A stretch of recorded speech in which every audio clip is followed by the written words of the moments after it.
we're talking about today is preparing for the marriage, not just the wedding.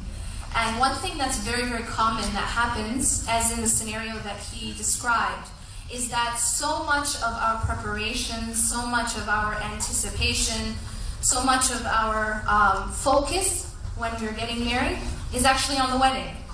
In the sense of, I mean, at the beginning, for example, there's a lot of anticipation about what's going to happen on that day. And I think that beyond that, at sort of a larger level, we also have this idea where we think of marriage as the end of a story, right? Because this is how it happens, how it happened in our fairy tales, and this is how then it happens in our our rom-coms or romantic comedies. This is how it happens in the stories and in the fairy tales and in Disney and so on. And the idea is that you're sort of living your life incomplete in some way. You're living your life, and you are, when you go and you study. Actually, it's very interesting. You learn a lot when you study some of these classic fairy tales that we grew up with. In my class, one of the things that we do in the section about marriage is we just take the story of Cinderella and the story of Sleeping Beauty, and we just study these stories and just look at some of the concepts in these stories. And some people will say, but those are just fairy tales. But what's very interesting is that they're not just fairy tales, because they teach concepts, and they are concepts that then evolve and continue, but the concepts stay the same. And I'll tell you what those concepts are. When you look, for example, at Sleeping Beauty, you find that the way it works is this. This prince walks into a castle, and everybody in the castle is pretty much dead. Okay? Everybody is kind of like in a coma. And he goes through the castle and basically scanning for the most beautiful person. And it's a bunch of dead people. I'm not kidding, this is the story. It's a bunch of dead people, and then he spots the most beautiful one among them. She's Sleeping Beauty. That's why she's called Sleeping Beauty. And he goes up to her and falls madly in love. Hold up. She's dead. What is he in love with? It's like, okay, she hasn't opened her mouth, she's dead, so it's obviously not her personality, it's not her beautiful heart, it's not her beautiful character, because she's in a coma. But he's in love with her, right? So then what happens is he decides he's going to kiss her, which is really shady, because this is like, I mean, if you don't just go around kissing like people in comas that you don't know just because they're beautiful. That's what happens. So he kisses her, and then she comes to life. And not only does she come to life, but everyone else in the castle comes to life. So, wow. Okay. So first of all, if you are the most beautiful person, then and only then you can save the world.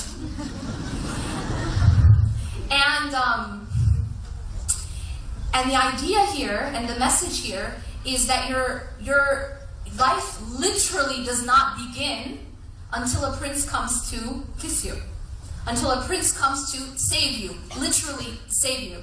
In the sense that you are dead and then you are alive. Based on what? A prince. And this message actually continues in every fairy tale, right? And then, alhamdulillah, Frozen came around and saved us.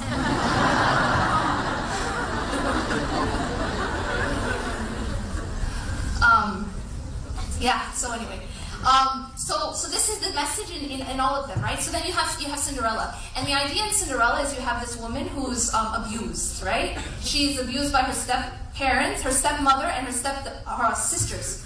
And she's completely helpless, isn't she? She can't do anything for herself. She is a passive observer, rather a passive victim of her own life. And she has no power to do anything. She has birds that do stuff for her. She has, and then one day, a fairy godmother too. So one day, a fairy godmother comes around and turns her from her rags that she's wearing and gives her a beautiful dress. So now she goes to the ball, and again, what is her very important qualities at this ball? She's the best dressed. The reason she's the best dressed is because her like a bunch of birds and animals came together and made her dress. So she's the best dressed, and again, she's the most beautiful one at the ball. So naturally, the prince falls in love with her. Again, doesn't know anything about her, there's nothing to do, it's not her personality, her beautiful heart, her beautiful character, because she just has the most beautiful dress and the glass slippers. So, message there, be the best dressed and have the best shoes. And if you're the best dressed and you have the best shoes, then all your problems will be solved. Because, you were abused, and this is what's going to save you. This is what's going to save you, right? So what happens is, she runs away, or she thought she has to leave before midnight. Then he's looking for who is this person who was the best dressed and the most beautiful, and that's the one I'm going to marry. And how does he know? Because the slipper and all that. Again, what is the message here? Well, number one, the most important thing is be the best dressed, have the best shoes, and be the most beautiful. And number two is that, again, you are helpless in your own life. You are a passive observer, or rather passive victim in your own life. Your life is incomplete until a man comes and saves you. Right? You can't save yourself. You can't go and seek God to save you. You need this man to come save you. And again, that's the same message continues, and you have Snow White and so on. In that case, she's like the slave of 7 little men. Ya Latif. Right? This message continues throughout the stories that we hear, throughout the movies that we watch, and then even within our own communities. Because what we're told is, when you have a single, especially single sister, everyone is putting so much pressure on her, right? The moment she turns like 21, it's like, oh my God, you're getting old. Right? Like, oh my God, and then mother can't sleep and needs to take like anxiety pills because her daughter's 21. She's getting old. Like, hurry up and get married, right?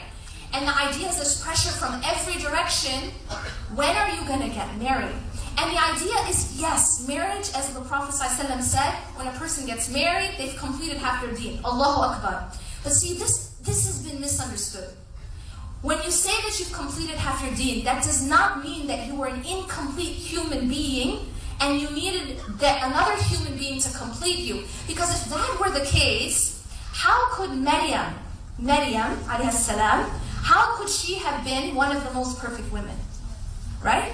The mother of Isa, the Prophet ﷺ himself in a sound hadith said that she was one of the most perfect women. And she wasn't married. So how could it be that you are incomplete until you are married? And yet the way that we treat marriage is we have turned marriage from a means to an end in and of itself. So what that means is that we think when we ask a woman, or it's typically a woman, but when you ask somebody, when are you going to get married? The idea is you're not really asking when are you going to get married. What you really mean is when are you going to fulfill the purpose of your creation? When are you going to be a full human being? When are you going to stop being handicapped? Right? When are you going to stop walking around like without an arm? You know what I'm saying? So the idea here, it's not when are you going to just when are you going to get married? It's when are you going to fulfill the purpose of your creation and let me be able to sleep at night? The idea here is that we as human beings, women or men, we were not put on this earth for any other purpose except one purpose. And that purpose is, as Allah subhanahu wa ta'ala says, وَمَا خَلَقْتُ الْجِنَّ وَالْإِنسِ إِلَّا لِيَعْبُدُونَ, which means we have not created jinn and human beings, in parentheses, for any other purpose, except to worship or to fulfill ubudiyyah to Allah. Meaning that I was created not ultimately to be a wife or a mother or, the case of a husband or a father or a doctor or a teacher or the richest person alive or the size 4. In America, those are sizes. I don't know what you guys that's not why I was created ultimately. I was created ultimately to be a slave to Allah. And it is under that umbrella of slavery to Allah that I am a wife and a mother and a doctor and a teacher and a writer and anything else. But when we flip that and when we see our purpose in any other way, that's when we lose direction. And that's when we lose balance. If I think that as a woman I was put on this earth to get married and have babies, then I have lost my ultimate purpose. Because my ultimate purpose was to be a slave to Allah. And there are many ways to be a slave to Allah. There are many paths to Allah subhanahu wa ta'ala, and indeed marriage is one of them. And I'm going to repeat that, because I don't want there to be any misunderstanding. That my ultimate purpose is to reach Allah. And one of the ways to Allah is marriage. One of the ways to Allah is marriage. But my ultimate purpose is not marriage itself. My ultimate purpose is not being a wife and a mother, or being a husband and a father, or being a doctor, or whatever it is. There's no other role that is my ultimate purpose except for being a abd to Allah subhanahu wa ta'ala. Reaching Allah and pleasing Allah. There are many different paths to Allah subhanahu wa ta'ala, and marriage is one of them. It isn't the only one of them. So if one person does not have that path, it doesn't mean that they cannot have another path. A person who didn't get married, or who got married and is no longer married, it doesn't mean they haven't fulfilled their purpose of creation. It means that one path, they're not taking that path, they have a different path. And this is why I gave the example of Maryam alayhi salam. Because this is an example of one of the perfect women, along with the Prophet ﷺ told there's 4 perfect women. One of them was not married, and that's Maryam alayhi salam. One of them, Asya, was married, but to a very, very tyrannical and abusive disbeliever, which was Pharaoh. So you have a single mom who never got married, Maryam alayhi salam. She was one of the most perfect women. And then you have an example of a woman who's married to a very bad man. And then you have an example of a woman, Fatima, radiallahu anha, who's the daughter of a prophet. And then you have Khadija, radiallahu anha. And so you have these examples of these women, and they are all different, having different walks of life. There isn't only one way to Allah subhanahu wa ta'ala. As a woman or as a man, there isn't only one way to Allah subhanahu wa ta'ala. So what we have to do is we have to redefine our understanding of what marriage really is. When Allah subhanahu wa ta'ala talks about the relationship between husband and wife in Surah Al-Rum, وَمِنْ آيَاتِهِ أَنْ خَلَقَ لَكُم مِنْ أَنفُسِكُمْ أَزْوَاجًا لِتَسْكُنُوا إِلَيْهَا وَجَعَلَ بَيْنَكُمْ مَوَدَّةً وَرَحْمَةً. Allah says that from among His signs is this. Before we even continue the ayah, we need to pause there for a second. What does it mean to say it's from among His signs? By the way, this is the ayah that's on every Muslim wedding invitation. Here too, right? Yeah? Awesome. This is the ayah, right? Because this is the ayah about romantic love. This is the ayah about marriage. But it begins in a very important way, in a very interesting way that we have to reflect. He says, وَمِنْ آيَاتِهِ. This is from among His signs. Now, pause and reflect for a moment about the purpose of a sign. When you're driving, and you're driving to Kuala Lumpur, and you see a sign, what is the purpose of the sign? Directs you, guides you, pointer. It takes you somewhere else. It guides you and points you towards something else. Now, if you're trying to get to Kuala Lumpur, and you see a sign that says Kuala Lumpur 10 kilometers, do you go take your car, say, oh, I saw the sign, and you park and you just stay there? Is that what you do? What's the purpose of the sign? To direct you to keep going. Yeah? But the sign itself is not the destination. Am I making sense? The sign itself is not the destination. The sign is a director. The sign is a pointer to the destination. Now in this case, Allah says that this relationship between husband and wife is a sign. In other words, it's not the destination. It is a pointer to the destination. It is a guidance. What is the destination? Allah. It's Allah. That's why the ayah says, وَمِنْ آيَاتِهِ. Ayatihi means among His signs. It's among His signs. So it's a sign to Allah. It's a pointer to Allah. It's a guidance towards Allah. But it is not the end in and of itself. The story doesn't end at the wedding. That's where it begins.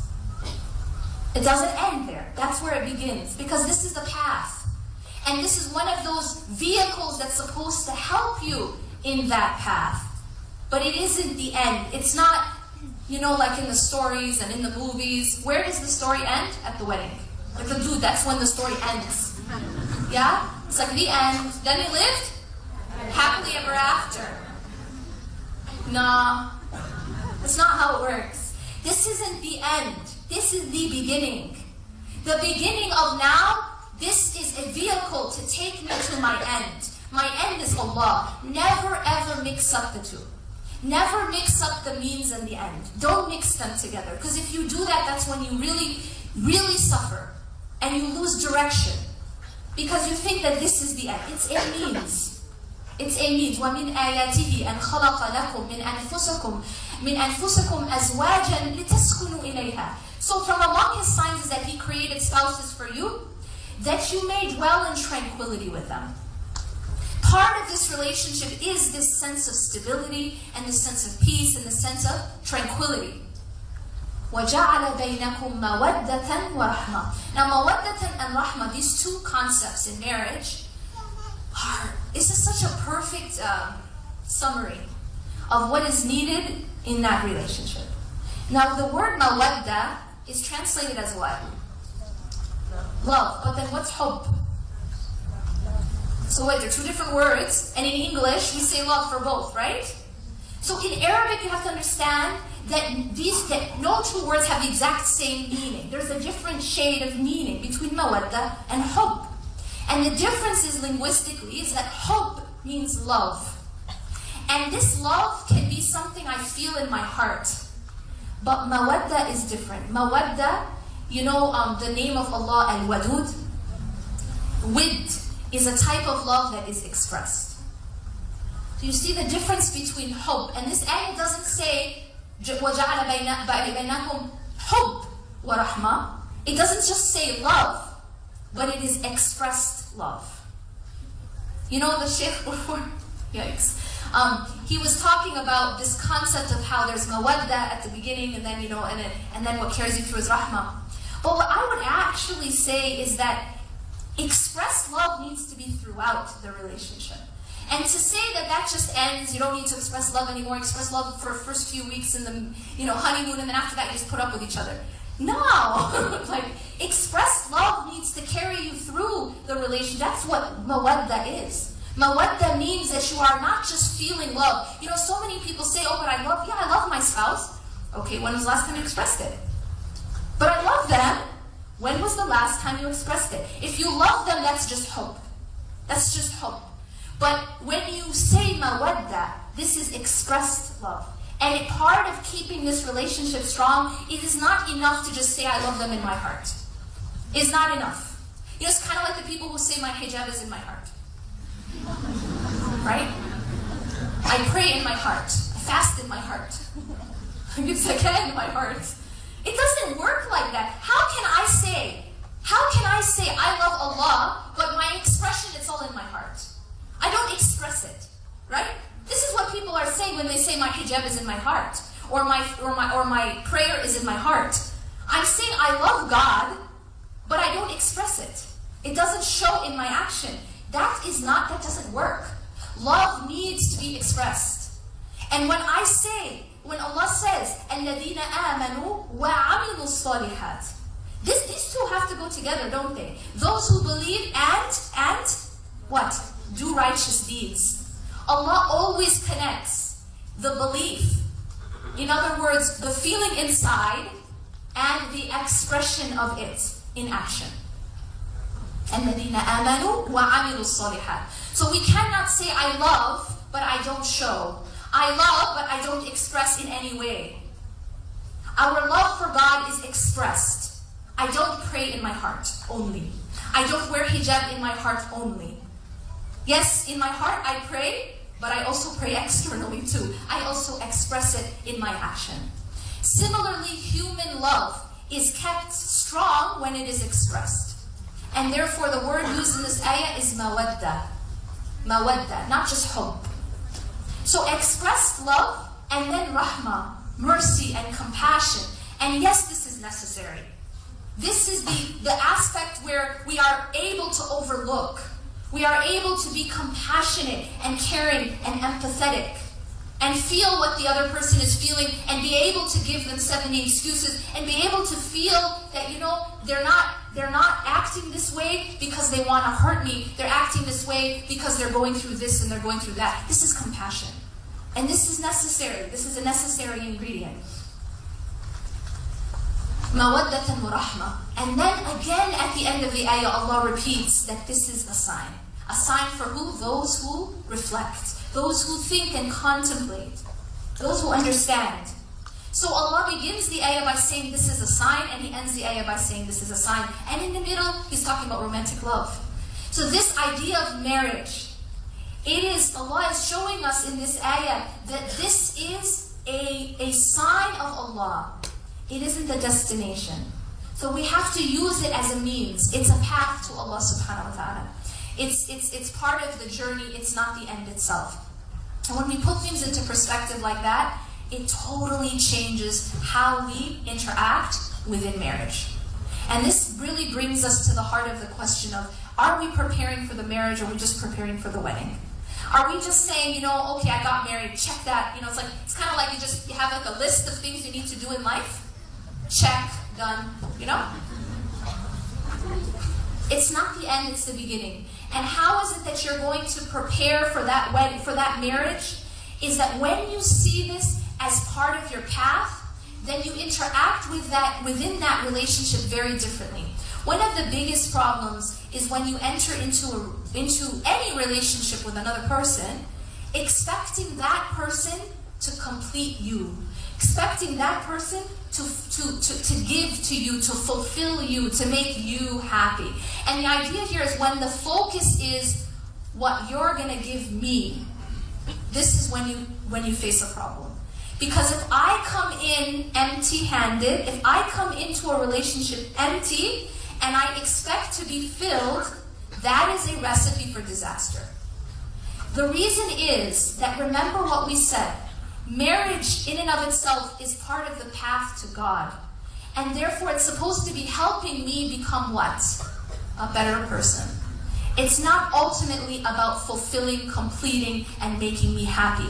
Those are all, insha'Allah ta'ala, consequences. Right? I'm not saying there isn't that in marriage. Inshallah there is. We ask Allah, رَبَّنَا هَبْ لَنَا مِنْ أَزْوَاجِنَا وَذُرِّيَّاتِنَا قُرَّةَ أَعْيُنٍ.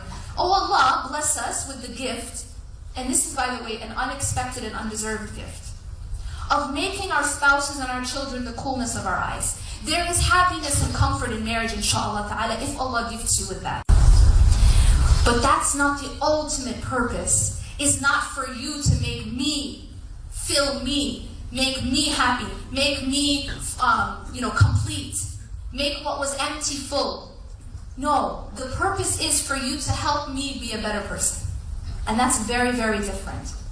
It's very different. That this, when you say that when you've gotten married, you have completed half of your deen, this means that this is a way for you to become better through marriage. You know why that's so different? Because when your focus is, I'm trying to become a better person, then marriage goes from being just something to feed my emptiness and my ego to being something that helps me to build my character. And so marriage is now something where you view it as a character builder. Now it's not so difficult to apologize, right? It's not so difficult to be the first to apologize. It's not so difficult to overlook. It's not as difficult because now I'm telling myself it's not about being right. It's about being a good person. And when you're able to see it that way, then the way you interact with one another is very different. And if your ultimate purpose is the pleasure of Allah, the other thing that happens is your intention, if your intention is for Allah, then, sometimes when you're in a relationship, you may be giving a lot, right? You may be giving a lot. And if the reason why you're giving is to get back from that person, you're going to likely be disappointed because sometimes people aren't very appreciative, right? Sometimes you give and give and give and nobody says thank you, right? Sometimes you give and give and give and no one even acknowledges. No one even notices. Does it happen or not? Every single mother in this room is like, And I'm sure you got fathers too. Maybe you're just not nodding as intensely. But yeah, you know what I'm saying, right? Human beings, we're thankless. Like Allah tells us, like that mankind is like in our nature, we're very ungrateful. We just are very ungrateful. I mean, if we're ungrateful to God, right? We're ungrateful to God. How are we going to be with people? How are we going to be with one another, right? We're not very grateful. And so if we're sitting around waiting for people to be grateful, we're going to be constantly disappointed. Yeah? If you're sitting around waiting for thank you, right? Thank you, I appreciate you. And this isn't to say we shouldn't be. We need to be appreciative. Because the Prophet ﷺ said, he who does not thank people, does not thank Allah. So there's a connection between being grateful to people and showing gratitude to Allah. But I'm talking about when you don't feel appreciated by people. Well, this is the beauty of doing something for the sake of Allah. Right? Because no matter what, if nobody thanks you, if no one acknowledges you, if no one even notices what you've done, Allah always acknowledges and Allah always notices. And in fact, one of the attributes of Allah is ash-shakur. And you know, like from shukr, Allah is always noticing. And Allah is grateful. Allah is thankful. He will notice even the smallest gesture that we do for His sake. To the extent that you are walking down the street and you see like something harmful in the road and you pick it up, this is noticed by Allah. This is rewarded by Allah. You see how Allah is just waiting to give us reward for even the smallest thing. We smile at one another, it's a charity. We pick up something harmful from the road, it's a charity. Allah always notices these things as long as they're done for His sake. Human beings aren't always like that, aren't very much like that. So this is another way where it makes the relationship stronger when you have the right focus. That I'm doing this for Allah. Ultimately, I'm doing this for Allah. So if something is not immediately appreciated or immediately acknowledged, you don't feel that devastation, that constant disappointment, because Allah always notices and Allah always rewards. And your reward is with Allah no matter what, no matter who thanks you, no matter who acknowledges, no matter who says thank you, no matter who even notices what you're doing. Now, in kind of like in the whole grand scheme of why it is, in order for any relationship to be successful, we have to have a very clear picture of our purpose. So if I were to summarize the concept that I want to give to you today is this idea of why is it that we get married? What is the ultimate purpose? When we have that clear, when we realize that the ultimate purpose is Allah and that this is a means, it really changes the way we view marriage, it changes the way we view our relationships, and then how we're able to be in that relationship. I'll end with this, and that is the idea of giving versus taking. Of giving versus taking. The Islamic concept of marriage is one where it encourages giving. And it encourages the focus on giving. Versus what we see when we are doing something for the sake of our nafs, the focus is on taking. The focus is on taking. And part of that reason, which I'm going to talk about more in my next lecture, inshallah, about happiness. Part of the reason for that is that when your focus is not Allah, when your focus is not for the sake of Allah, you become very empty inside. It's like a person who doesn't have money, a person who's poor, a person who's begging. And you see, when you're poor and when you don't have money and when you don't have food and when you're starving, what do? What does a person do who doesn't have money and doesn't have food and doesn't have food? You beg. You beg. You become a beggar, right? Because if you don't have, you're going to be desperate to take, right? Have you ever seen a beggar who's out giving charity? Have you ever seen a beggar who's looking for people to give money to? Why not? What's the reason? Because they're in need, right? They are bankrupt internally, literally, they're bankrupt. And when you're bankrupt, your focus is not giving. When you're bankrupt, your focus is taking. Your focus is demanding. Why? Because I need. It's really not your fault. It's because you need. You're in need. You're empty. You're empty, right? You don't have money.